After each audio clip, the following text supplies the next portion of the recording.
नमस्कार। जैसे कि मैंने पहले ही बताया था कि आप लोग का व्याकरण का सीरीज चालू कर दिया हूं और आपका परीक्षा शुरू होने वाला है, तो उसी के अगले अंक में आज हम लोग शुरू कर रहे हैं अगले ग्रामर को। इसके पहले मैंने जो वीडियो बनाया आप लोग जरूर देखिएगा, आपको काफी मदद मिलेगा एग्जाम को कवर करने के लिए, और ऐसे ही आपके पूरे परीक्षा के पहले आपका सारा ग्रामर में कवर कर दूंगा। तो चलिए बिना विलंब के हम शुरू करते हैं। आज हम लोग क्या पढ़ेंगे? आज हम लोग पढ़ेंगे कारक। तो आइए जानते हैं। सबसे पहले कारक की परिभाषा को जानेंगे, एकदम सिंपल तरीका से जानेंगे, एकदम इजी है, कोई दिक्कत नहीं होगा, आराम से समझ लेंगे। तो क्या है परिभाषा? संज्ञा और सर्वनाम का वह रूप जिसका संबंध वाक्य के दूसरे शब्दों के साथ जाना जाए। संज्ञा और सर्वनाम का वह रूप जिसका संबंध वाक्य के दूसरे शब्दों के साथ जाना जाए, उस रूप को कहते हैं कारक। क्लियर हुआ? और एक परिभाषा देखिए, क्रिया का वह रूप जिसका संबंध वाक्य के दूसरे शब्दों के साथ जाना जाए। जो आपको इजी लगेगा वही याद कीजिएगा। तो क्रिया का वह रूप जिसका संबंध वाक्य के दूसरे शब्दों के साथ जाना जाए, उस रूप को कहते हैं कारक। क्लियर? जैसे राम ने रावण को मारा, तो इसमें राम ने एक कारक है और रावण को एक कारक है। यह हम कारक के भेद में समझेंगे इसका एग्जांपल को। तो समझ में आया? चलिए एक बार और एग्जांपल परिभाषा का हम लोग समझते हैं। संज्ञा सर्वनाम का वह रूप जिसका संबंध वाक्य के दूसरे शब्दों के साथ जाना जाए, या फिर क्रिया का वह रूप जिसका संबंध वाक्य के दूसरे शब्दों के साथ जाना जाए।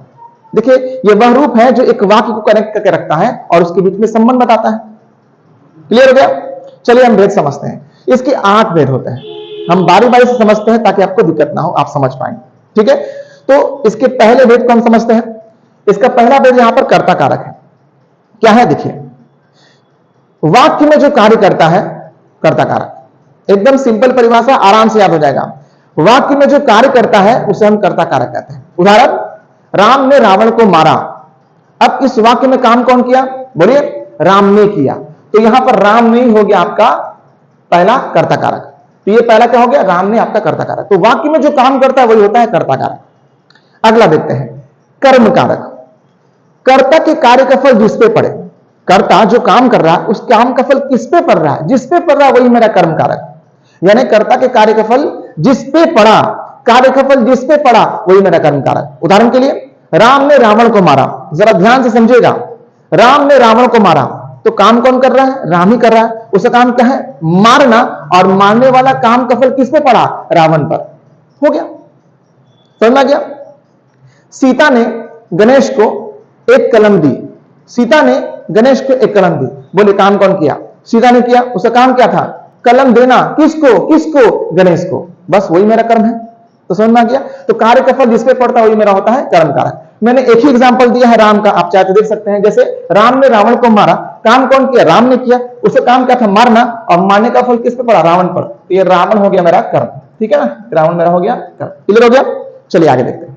तीसरा है कर्म कारक। ध्यान से समझिएगा, जिस वस्तु से या जिस माध्यम से कार्य संपन्न हो जाए, जिस वस्तु से या जिस माध्यम से कार्य संपन्न हो जाए उसे कहते हैं कर्म कारक। उदाहरण के लिए, राम ने रावण को तीर से मारा। किससे मारा? तीर से मारा। वस्तु है ना, इससे काम हुआ, यही हो गया कर्म कारक। और एग्जांपल देखिए, मेरी मां ने एक सेब को चाकू से काटा। मेरी मां ने एक सेब को चाकू से काटा। किससे काटा? चाकू से काटा। कर्म कारक। जहां भी वस्तु समझ में आएगा वहां पर आपका कर्म कारक है। अच्छा, यदि वस्तु ना हो, कोई व्यक्ति हो, तो कैसे समझेंगे? तो आइए समझते हैं। मीना की मां ने मीना को घर में काम करके पढ़ा लिखाकर आईएएस ऑफिसर बनाया। समझ में आ गया? तो मीना की मां ने मीना को घर में काम करके मीना को आईएएस ऑफिसर बनाया। अब जरा सोचिए, कोई तो वस्तु है नहीं, तो काम कैसे हुआ?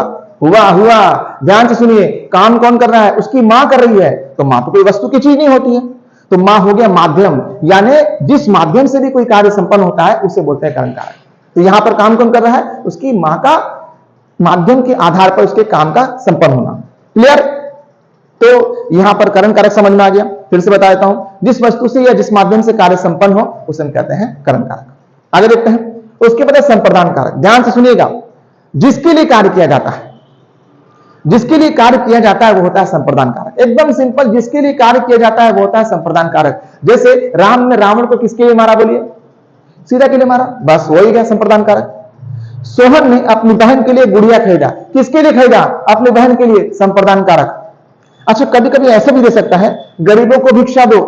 किसी को कुछ दे रहे हो आप, तो जब आप किसी को कुछ देते हो वो भी होता है आपका संप्रदान कारक। यानी किसी के लिए कोई काम कर रहे हो, किसी के लिए कोई काम कर रहे हो, वो होता है संप्रदान कारक। ध्यान से समझिएगा। क्लियर? तो ये 4 आपको समझ में आ गया और बाकी 4 देख लेते हैं। चलिए बाकी 4 यहां है। सबसे पहले है अपादान कारक। ध्यान से समझिएगा। अपादान कारक क्या है?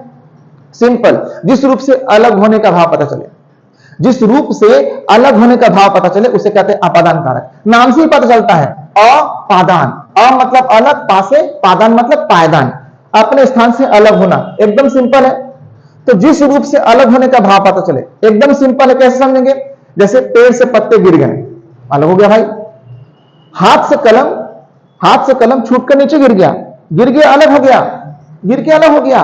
पतंग की डोर हाथ से टूटकर चल पड़ी। चिड़िया का घोंसला पेड़ से नीचे गिर गया, अलग हो गया। तो जहां अलग होने का भाव पता चलता है उसे कहते हैं अपादान कारक। क्लियर हो रहा है? समझ में आ रहा है? चलिए आगे देखते हैं। अगला है संबंध कारक। ये बड़ा इजी है। संबंध पता चलता है भाई, जिसके लिए आप काम कर रहे हैं उसके बीच में कोई ना कोई तो संबंध होगा। बस सिंपल है। जब संबंध पता चलता है व्यक्ति का व्यक्ति के साथ, व्यक्ति का वस्तु के साथ, सिंपल, वही होता है संबंध कारक। जैसे राम का भाई लक्ष्मण, तो राम का भाई संबंध कारक है ना? अब जरा देखिए, आंख का काजल। अब बोलिए काजल का संबंध किससे? आंखों से। अगर आंख नहीं होगा काजल कहां लगाइएगा? कान की बाली, तो बाली का संबंध किससे? कान से। अगर कान नहीं तो बाली कहां लगाइएगा? सर की टोपी, बताइए टोपी का संबंध किससे? सर से। बस हो गया संबंध कारक। तो जहां भी संबंध पता चलता है उसे बोलते हैं संबंध कारक। क्लियर है? समझ में आ रहा है? चलिए आगे देखते हैं। अगला है अधिकरण कारक। आधार पता चलेगा। अधिकरण से आधार, बेस, जहां पर कोई वस्तु रखा जाता है या रखा हुआ है उसे बोलते हैं हम आधार। बस सिंपल है। जिस वस्तु से या जिस रूप से आपको आधार का पता चले। जैसे बताइए चिड़िया का घोंसला पेड़ पर है, तो बताइए घोंसला का आधार क्या है? पेड़ है। पानी बोतल के अंदर है, पानी बोतल के अंदर है। अब बताइए पानी का आधार क्या है? बोतल। किताबें बस्ते के अंदर है, किताबें बस्ते के अंदर है। अब बताइए किताबों का आधार क्या है? बस्ता। बस जहां आधार मिलेगा। अब जरा आप सोच के बताइए, मछलियां पानी में रहती हैं, आधार क्या है? पानी। बिल्कुल सही, समझ में आ गया। तो जिस रूप से आधार का पता चले उसे कहते हैं हम अधिकरण कारक। और आखिरी देखिए संबोधन कारक। एकदम सिंपल है। किसी को बुलाना, पुकारना या संबोधन करना ही संबोधन कारक है। बुलाना, पुकारना, संबोधन करना ही संबोधन कारक है। जैसे ए भाई, हे राम, ओ भाई, ओ, यही तो है संबोधन कारक। तो जिस रूप से बुलाने, पुकारने या संबोधन का पता चलता है उसे कहते हैं संबोधन कारक। तो यहां पर आपको 8 क्रिया के मैंने भेद बता दिए हैं, जो काफी सिंपल तरीका से मैंने समझाया है। आशा करते हैं आपको समझ में आया होगा। और आगे सीरीज में बना रहा हूं, बस वेट करते रहिए। विलंब कीजिए, थोड़ा सा आपका मेहनत का फल जरूर लाएगा। मेहनत करते रहिए और इस वीडियो को ऐसे ही देखते रहिए, सपोर्ट कीजिए और समझ में आएगा तो कमेंट जरूर कीजिएगा। वैसे आज का अंक आपको अच्छा लगा होगा। इसी वादे के साथ, इसी आस के साथ मैं अगला अंक जरूर लेकर आऊंगा। नमस्कार।